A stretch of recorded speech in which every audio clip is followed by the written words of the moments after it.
नमस्कार दोस्तों, मेरा नाम है विमल सिंह। बालाजी स्टडी अड्डा में आपका स्वागत है। संविधान पर आधारित अलग अलग टॉपिक वाइज प्रश्नों की प्रैक्टिस हम आपको करा रहे हैं। तो इससे पहले हमने संविधान की अनुसूचियों पर आधारित प्रश्न देखे थे। साइड में आई बटन में पिछला वाला वीडियो आपको मिल जाएगा। वो हमारा टॉपिक कंप्लीट हो गया था। नया टॉपिक स्टार्ट हो रहा है संविधान के अनुच्छेद।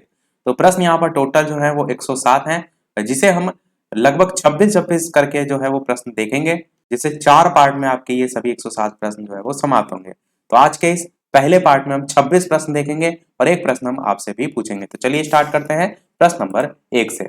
पहला प्रश्न कह रहा है कि संविधान सभा द्वारा अंतिम रूप से पारित जो संविधान है उसमें कुल कितने अनुच्छेद और अनुसूचियां जो है वो हैं। 4 ऑप्शन है, बताइए इनमें से कौन सा जो है वो सही होगा। यही प्रश्न मैंने पिछले वाले वीडियो में भी पूछा था, कहा था नेक्स्ट वाले वीडियो में हम इसका आंसर देंगे। आंसर की बात करते हैं तो आपका सी ऑप्शन 395 अनुच्छेद और 8 अनुसूचियां जो है वो हो जाएंगी। अंतिम रूप से पारित संविधान कह लीजिए, मूल संविधान कह लीजिए, इसी टाइप से अलग अलग प्रश्न जो है वो पूछे जाते हैं। तो आपका सी ऑप्शन सही होगा। अगला प्रश्न देखते हैं दूसरा, कि वर्तमान समय में भारतीय संविधान में गणना की दृष्टि से कुल कितने अनुच्छेद और अनुसूचियां जो है वो हैं। 4 ऑप्शन दे रखे हैं, बताना है आपको वर्तमान समय में भारतीय जो संविधान है उसमें गणना की दृष्टि से कुल कितने जो है वो अनुच्छेद और अनुसूचियां जो है वो हैं। तो ऑप्शन ए, बी, सी या डी में से कौन सा सही होगा ये आपको बताना है। ऊपर प्रश्न आपका थोड़ा अलग तरीके से पूछा था, यहाँ पर थोड़ा सा जो है वो अलग तरीके से पूछा गया है। तो आंसर की बात करते हैं इन 4 ऑप्शन में से कौन सा सही होगा। तो आपका यहाँ पर अगर देखिए थोड़ा सा, तो एग्जैक्ट ऑप्शन जो है वो सही नहीं दे रखे हैं। यहाँ पर 443 करके लिखा हुआ है, लगभग आप कहेंगे 448 अनुच्छेद यहाँ पर ऑप्शन में होना चाहिए था और 12 अनुसूचियां, क्योंकि वर्तमान समय में पूछा गया है तब आप इस ऑप्शन के साथ जो है वो जाते हैं। तो यहाँ पर डी वाला ऑप्शन सही होगा। भारतीय संविधान में गणना की दृष्टि से कुल कितने अनुच्छेद और अनुसूचियां हैं, तब आपका ये ऑप्शन जो है वो सही होगा। अगला प्रश्न देखते हैं कि वर्तमान में जो है वो भारतीय संविधान में धाराओं की कुल संख्या जो है वो कितनी है। 356, 395, 404, 370, बताइए इनमें से कौन सा जो है वो सही होगा। तो ऑप्शन एबीसीडी में से बताना है आपको कौन सा सही होगा। वर्तमान में भारतीय संविधान में धाराओं की कुल संख्या जो है वो कितनी है। तो आंसर की बात करते हैं ऑप्शन एबीसीडी में से।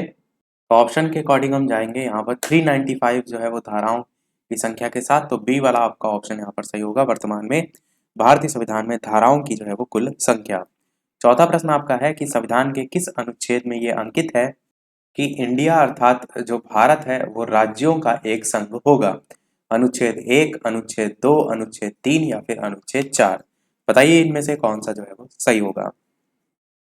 कि संविधान के किस अनुच्छेद में यह अंकित है कि इंडिया अर्थात भारत जो है वो राज्यों का एक संघ होगा।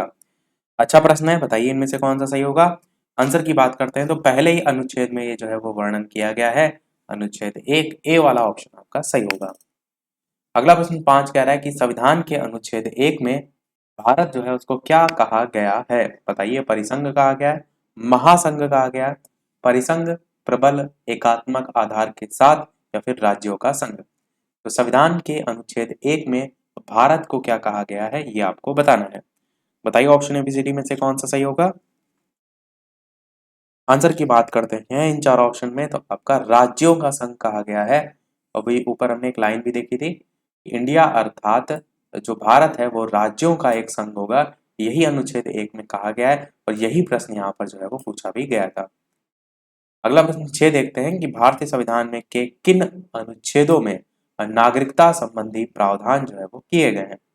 अनुच्छेद 1 से 5, अनुच्छेद 5 से 11, अनुच्छेद 12 से 35 या अनुच्छेद 36 से 51। बताइए नागरिकता संबंधी जो प्रावधान है वो किसमें जो है वो किए गए हैं।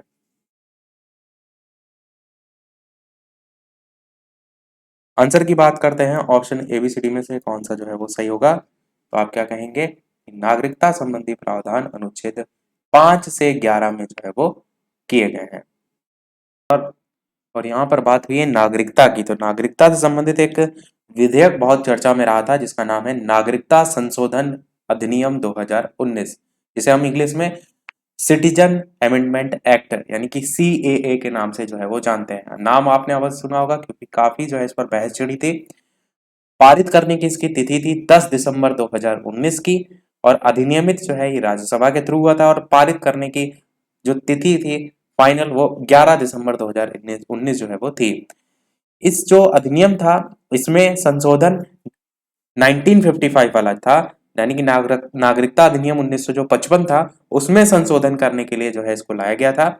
और बहुत सारी चीजें इसमें डिटेल में है, अलग से भी आप इसको देख सकते हैं। सातवां प्रश्न है, निम्नलिखित जो है उसमें से किन अनुच्छेदों द्वारा भारतीय संविधान जो नागरिक हैं उनको मूल अधिकार निश्चितता जो है वो प्रदान करता है? बताइए, अनुच्छेद 12 से 35, 12 से 30, 15 से 35 या 14 से 32? किन अनुच्छेदों द्वारा भारतीय संविधान जो नागरिक है उनको मूल अधिकार निश्चितता जो है वो प्रदान करता है? आंसर की बात करते हैं, ऑप्शन एबीसीडी में से कौन सा सही होगा? तो आपका पहला ही ऑप्शन अनुच्छेद 12 से 35 जो है वो आपका बिल्कुल सही होगा। और अनुच्छेद 12 से 35 में क्या है? आपके मौलिक अधिकारों का उल्लेख किया गया है। भारतीय संविधान नागरिकों को अधिकार निश्चितता कह लीजिए, मौलिक अधिकार कह लीजिए, अनुच्छेद 12 से 35 आपका जो है वो बिल्कुल सही होगा। अगला देखते हैं, आठवां प्रश्न। प्रश्न आपका आठवां है कि नौकरियों तथा शैक्षणिक संस्थाओं में समाज के कमजोर वर्ग के लिए आरक्षण उपलब्ध कराने के लिए केंद्र सरकार को संविधान का कौन सा अनुच्छेद अधिकार प्रदान करता है? ये आपका प्रश्न है। चार ऑप्शन है, अनुच्छेद 14, 16, 17, 23। बताइए इनमें से कौन सा सही होगा? नौकरियों तथा शैक्षणिक संस्थाओं में समाज के कमजोर वर्ग के लिए आरक्षण उपलब्ध कराने के लिए केंद्र सरकार को संविधान का कौन सा अनुच्छेद अधिकार प्रदान करता है? आंसर की बात करते हैं तो आपका अनुच्छेद 16 जो है वो बिल्कुल सही हो जाएगा, तो आपका बी ऑप्शन सही हो जाएगा। अगला देखते हैं, 9 नंबर प्रश्न। भारत के संविधान के निम्नलिखित में से कौन सा अनुच्छेद अस्पृश्यता का उन्मूलन करता है, किसी भी रूप में इसके आचरण का निषेध करता है? जिसको हम सीधे सीधे कहते हैं अस्पृश्यता का अंत जो है वो किसमें किया गया है? और ये मुझे बहुत एकदम रटा हुआ है, क्योंकि जो यहाँ पर अनुच्छेद आंसर है उसी तारीख को मेरा बर्थडे भी होता है। तो अनुच्छेद 15, 16, 17, 18 में से बताइए कौन सा सही होगा? इसी से ही मुझे याद भी है। तो ऑप्शन एबीसीडी में से आंसर की बात करते हैं तो अस्पृश्यता का अंत, यानी अस्पृश्यता को हम कहते हैं छुआछूत, इसका अंत जो है वो अनुच्छेद 17 जो है इसके अंतर्गत आता है। 17 से 17 अप्रैल मेरा बर्थडे हाल ही में हुआ था, तो सी वाला आपका ऑप्शन सही हो जाएगा। अगला प्रश्न देखते हैं, 10वां की भारतीय जो संविधान है उसका कौन सा अनुच्छेद राष्ट्रपति के पद के लिए पुनः निर्वाचन की योग्यताएं जो है वो निर्धारित करता है? चार ऑप्शन है, अनुच्छेद 52, 54, 55, 57। बताइए कौन सा सही होगा? कि भारतीय संविधान का कौन सा अनुच्छेद राष्ट्रपति के पद के लिए पुनः निर्वाचन की योग्यताएं निर्धारित करता है? आंसर की बात करते हैं, ऑप्शन एबीसीडी में से कौन सा सही होगा? तो आपका राष्ट्रपति पद के लिए पुनः निर्वाचन की योग्यताएं अनुच्छेद 57 के अंतर्गत आती हैं। डी वाला आपका ऑप्शन सही होगा। तो इसी आर्टिकल में कहा गया है कि कोई व्यक्ति जो राष्ट्रपति के रूप में पद धारण करता है या कर चुका है, इस संविधान के अन्य उपबंध जो है उनके अधीन रहते हुए उस पद के लिए पुनर्निर्वाचन का पात्र जो है वो होगा। तो 57 आर्टिकल में ये कहा गया है। 11 नंबर प्रश्न देखते हैं कि भारतीय संविधान जो उसके किस अनुच्छेद के अंतर्गत भाषण और अभिव्यक्ति की स्वतंत्रता के अधिकार की गारंटी जो है वो दी गई है? बताइए, अनुच्छेद 19, 20, 21, 22। चार ऑप्शन है, कौन सा जो है वो सही होगा? भारतीय संविधान के किस अनुच्छेद के अंतर्गत भाषण और अभिव्यक्ति की स्वतंत्रता के अधिकार की गारंटी जो है वो दी गई है? आंसर की बात करते हैं, इन चार ऑप्शन में से कौन सा जो है वो सही होगा? तो आपका पहला ही ऑप्शन यानी कि अनुच्छेद 19 जो है वो बिल्कुल सही हो जाएगा। अनुच्छेद 19 में जो है ये बताया गया है भाषण और अभिव्यक्ति जो है उसकी स्वतंत्रता के अधिकार की गारंटी। अगला प्रश्न देखते हैं 12। ये भी बहुत पूछा जाता है, महत्वपूर्ण प्रश्न है कि प्रेस की स्वतंत्रता जो है वो किस अनुच्छेद में जो है वो दी गई है? बताइए, अनुच्छेद 14, 25, 21 ए या अनुच्छेद 19 ए? चार ऑप्शन है, आपको बताना है इनमें से कौन सा जो है वो सही होगा। तो ऑप्शन ए, बी, सी या डी में से बात करते हैं आंसर की, तो हमारे अनुच्छेद 19 एक जो है वो बिल्कुल सही हो जाएगा। अनुच्छेद 1 का जो है उसके अंतर्गत ही वाक और अभिव्यक्ति की स्वतंत्रता या प्रेस की स्वतंत्रता का अधिकार जो है वो दिया गया है। तो डी वाला आपका ऑप्शन सही होगा। 13 नंबर प्रश्न देखते हैं, साथ ही साथ वीडियो पसंद आए तो वीडियो को लाइक अवश्य करते रहिएगा, ताकि इसी प्रकार अच्छे अच्छे प्रश्न हम आपको प्रैक्टिस कराते रहें। सभी एग्जाम के लिए ये प्रश्न आपके इंपॉर्टेंट है। किसी भी एग्जाम की आप तैयारी कर रहे हो, प्रश्नों की प्रैक्टिस कर सकते हैं। संविधान ऐसा टॉपिक है जो सभी एग्जाम में आता है। बताइए कि मौलिक अधिकार के अंतर्गत कौन सा अनुच्छेद बच्चों के शोषण से संबंधित है? 17, 19, 23, 24 चार ऑप्शन है, बताइए कौन सा सही होगा। ये प्रश्न वही सब है जो बार बार रिपीट होते हैं, तो आपको ये तो एकदम रटे ही होने चाहिए। बताइए कि मौलिक अधिकार के अंतर्गत कौन सा अनुच्छेद बच्चों के शोषण से जो है वो संबंधित है? आंसर की बात करते हैं 17, 19, 23 या 24 में से, तो आप क्या कहेंगे? आप कहेंगे कि ऑप्शन डी वाला अनुच्छेद 24 जो है वो बिल्कुल सही हो जाएगा। बच्चों के शोषण कह लीजिए या ढाबे पर जैसे बच्चे काम करते हैं, अब देखते हैं ना कि उनसे 24-24 घंटा काम कराया जाता है, तो बस 24-24 घंटा से ही 24 अनुच्छेद को जोड़ सकते हैं कि जब भी बात की जाए बच्चों के शोषण से संबंधित, तो अनुच्छेद 24 आप आसानी से जो है वो टिक कर ले जाए। तो आपका ऑप्शन डी वाला जो है वो सही हो जाएगा। अगला प्रश्न देखते हैं आपका 14, कि भारतीय संविधान के किस अनुच्छेद में अल्पसंख्यकों के हितों के संरक्षण की व्यवस्था जो है वो की गई है? 32, 29, 19, 14 चार ऑप्शन है, कौन सा सही होगा ये आपको बताना है। भारतीय संविधान के किस अनुच्छेद में अल्पसंख्यकों के हितों के संरक्षण की व्यवस्था जो है वो की गई है? आंसर की बात करते हैं ऑप्शन एबीसीडी में, तो आपका अनुच्छेद 29 में जो है वो की गई है। बी वाला आपका ऑप्शन सही होगा। 15 नंबर प्रश्न है कि कौन सा अनुच्छेद है जिसके अंतर्गत भारत का सर्वोच्च न्यायालय नागरिकों के मौलिक अधिकारों की रक्षा करता है?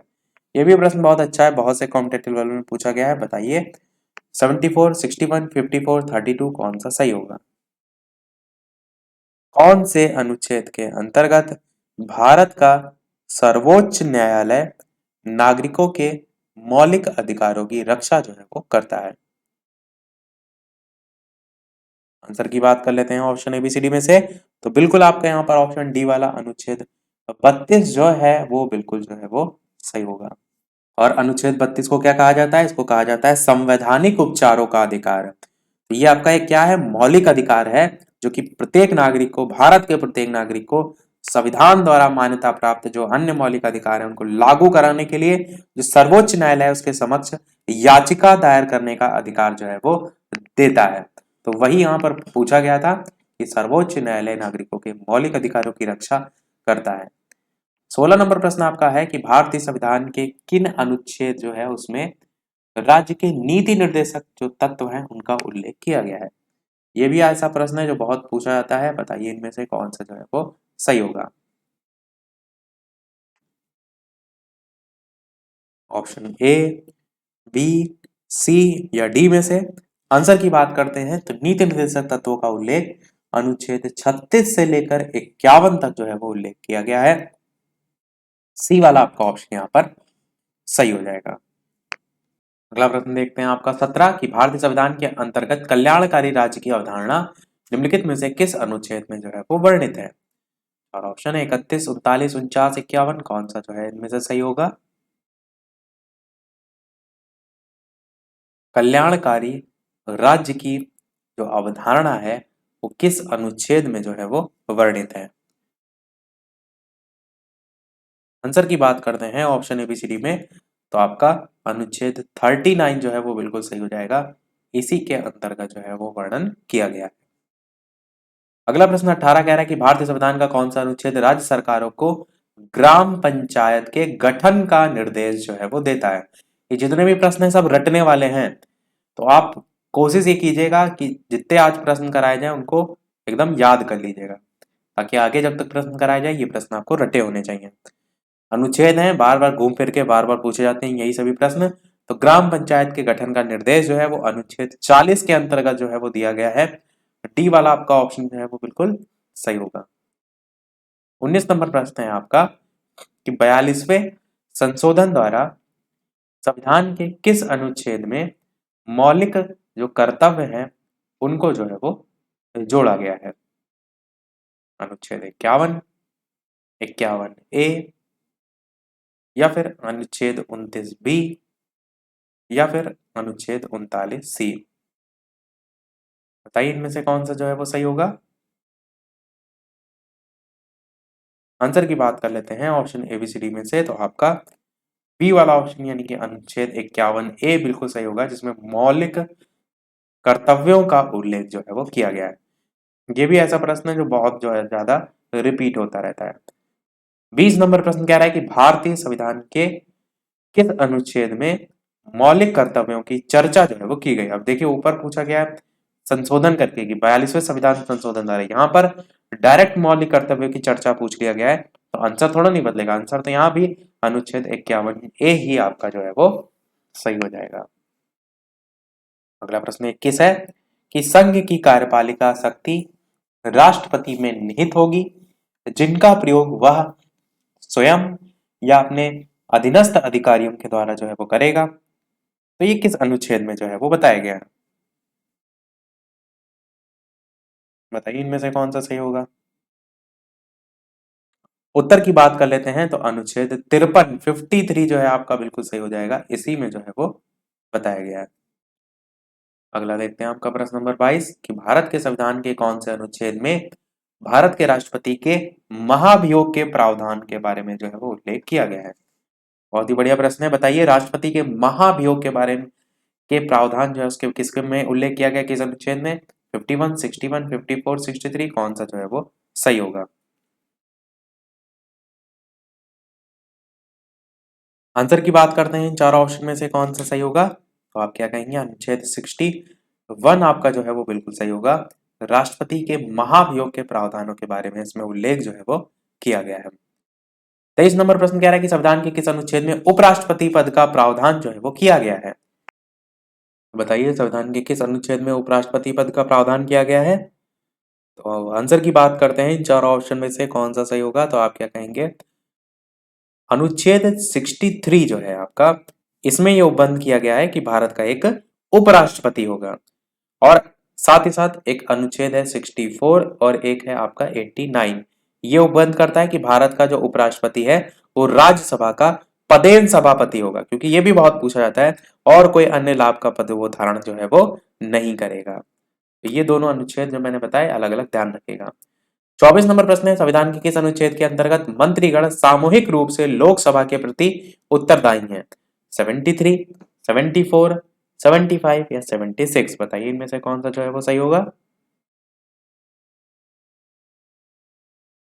आंसर की बात कर लेते हैं ऑप्शन ABCD में से कौन सा जो है वो सही होगा, तो आपका अनुच्छेद 75 जो है वो बिल्कुल सही हो जाएगा, इसके अंतर्गत जो है ये आपका आएगा। 25 प्रश्न देखते हैं संविधान का कौन सा अनुच्छेद मंत्रिपरिषद के गठन के बारे में आधारभूत नियम निर्धारित करता है। स्टार्टिंग में मैंने बताया था टोटल 26 प्रश्न हम देखेंगे, तो ये हमारा सेकंड लास्ट प्रश्न है, इसके बाद हमारा लास्ट प्रश्न होगा। तो चार ऑप्शन है अनुच्छेद 26, 32, 75, 356, बताइए में से कौन सा जो है वो सही होगा।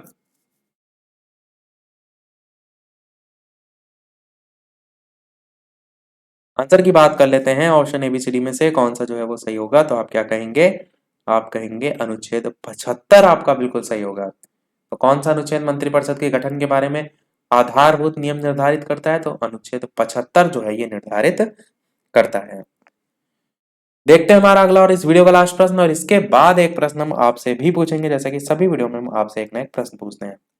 तो 26 नंबर प्रश्न आपका लास्ट प्रश्न है इस वीडियो का, और इस लास्ट प्रश्न को देखने से पहले वीडियो अभी तक आपने लाइक ना किया हो सभी लोग लाइक कर दीजिएगा, चैनल पर नए हो सब्सक्राइब करके नोटिफिकेशन बेल ऑन कर लीजिएगा, ताकि सभी वीडियो के नोटिफिकेशन मिलते रहें। टेलीग्राम चैनल से ना जुड़े हो, इंस्टाग्राम अकाउंट से ना हो ऐड, फेसबुक से ना जुड़े हो, तो सभी लिंक आपको डिस्क्रिप्शन में और अलग से अबाउट सेक्शन में वहां पर मिल जाएगी। फिर भी यदि ना मिले तो कमेंट कीजिएगा, मैं आपको लिंक जो है वो प्रोवाइड करा दूंगा, वहां भी आप जुड़ सकते हैं। तो 26 नंबर प्रश्न है कि भारत के महान्यायवादी की नियुक्ति से संबंधित अनुच्छेद कौन सा है। चार ऑप्शन है अनुच्छेद 53, 63, 76 या 79। चार ऑप्शन में से कौन सा सही होगा, जल्दी से बताइए ऑप्शन ABCD में से महान्यायवादी की जो नियुक्ति है उससे संबंधित अनुच्छेद कौन सा है। आंसर की बात करते हैं इन चार ऑप्शन में से कौन सा सही होगा, तो बिल्कुल आपका ऑप्शन सी वाला अनुच्छेद 76 आपका जो है वो बिल्कुल सही होगा। महान्यायवादी की नियुक्ति से संबंधित होता है अनुच्छेद, अनुच्छेद 76। अब जैसा कि सभी वीडियो में हम आपसे एक ना एक प्रश्न पूछते हैं, देख लेते हैं इस वीडियो का प्रश्न।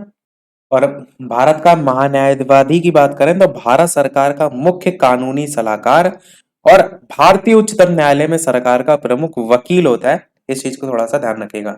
देखते हैं चलिए अब वो प्रश्न। तो ये है आपका इस वीडियो का प्रश्न कि लोकसभा और राज्यसभा के संयुक्त अधिवेशन के विषय में प्रावधान संविधान के किस अनुच्छेद में किया गया। ये संयुक्त अधिवेशन बहुत पूछा जाता है, बहुत ही इंपॉर्टेंट क्वेश्चन है। ए ऑप्शन है अनुच्छेद 105, बी है 108, सी है अनुच्छेद 110 और डी है अनुच्छेद 85। ऑप्शन एबीसीडी में से कौन सा सही होगा? सभी लोग अपना आंसर वीडियो के मेन कमेंट में टाइप करके अवश्य जो है वो बताइएगा। इसका आंसर हम आगे के जब प्रश्न कराएंगे उसमें जो है आपको बताएंगे। तो ये जरूर कहिएगा कि केवल प्रश्नों की प्रैक्टिस ना करके उनको साथ साथ याद भी करते चलिएगा। लाइव टाइमिंग 2 है, दोपहर के 3 बजे, शाम के 8 बजे। तो लाइव आकर भी वीडियो आप देख सकते हैं। तो मिलते हैं चलिए फिर अगले वीडियो में कुछ नए प्रश्नों के साथ, नए चैप्टर के साथ। तब तक के लिए नमस्कार। Thank you for watching.